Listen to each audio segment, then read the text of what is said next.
Sud Radio refait sa déco avec Maison Créative. Sandrine Debruyne. Bon, on passe à Sans Transition, comme on dit, à un sujet beaucoup plus léger avec vous. Bonjour Sandrine Debruyne. Bonjour Laurent. Et on parle, on a une semaine de la rentrée, forcément. On va parler de tendance déco de la rentrée avec vous alors. Et oui, quand on sait que les utilisateurs s'appuient sur Pinterest alors pour cette grande plateforme d'inspiration, avec quelques milliards d'idées pour concevoir leur havre de paix à la maison, impossible, c'est vrai, ce matin de ne pas vous livrer les tendances tombées vraiment juste il y a 2-3 jours. Alors, si côté mode, on a des motifs vraiment inspirés de la nature, de denim, léopard, des tenues camouflage pour apporter un petit peu du volume aux jupes bouffantes et aux manteaux oversize. Côté cuisine, on va être morille, beurre de pistache pour de la richesse et de la profondeur au plat. Alors vous me direz, quel rapport avec la déco? Mais en fait, tout est lié parce qu'en fait, la recherche, elle est principalement tendue vers le Japon. Alors c'est un style japonais, influence, tendance, décoration, notamment sur l'art vintage japonais.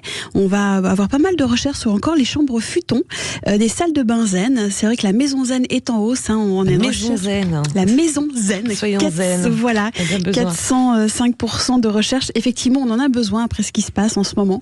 Alors l'idée, c'est de trouver l'équilibre entre confort, tranquillité dans les maisons. Et puis l'automne se veut aussi un petit peu plus cosy, plus chaleureux, plus confortable, grâce aux fleurs, grâce aux éclairages tamisés et aux couleurs apaisantes. Voilà les premières tendances. D'autres tendances déco rentrées via le BHV, c'est ça? Oui, hier, effectivement, les subjugantes 70s aux inspirations rétro, aux imprimés psychédéliques, aux couleurs ultra vitaminées seront à découvrir à travers une mise en scène.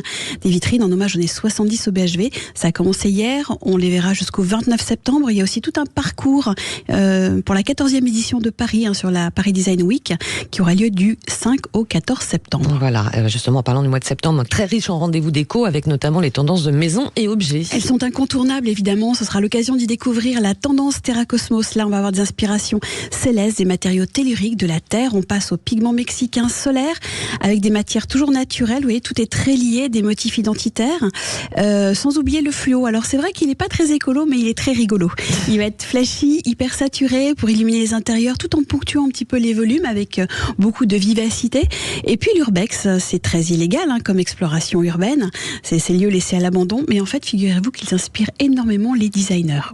Côté couleur, est-ce que c'est un petit peu comme vous, là, un peu caramel, un peu bronzé? Exactement, très apaisante, chaude à la fois, comme l'ocre, le rouge bordeaux, plus séduisant, passant par le bleu nuit, plus intense, et le vert olive qui va être assez relaxant en fait. Le vert olive, c'est pas nouveau, non? C'est un revenant Alors c'est un revenant, un résistant, je sais pas comment on veut l'appeler, mais c'est vrai que c'est une teinte plutôt terreuse, plutôt riche, inspirée des oliveraies baignées de soleil.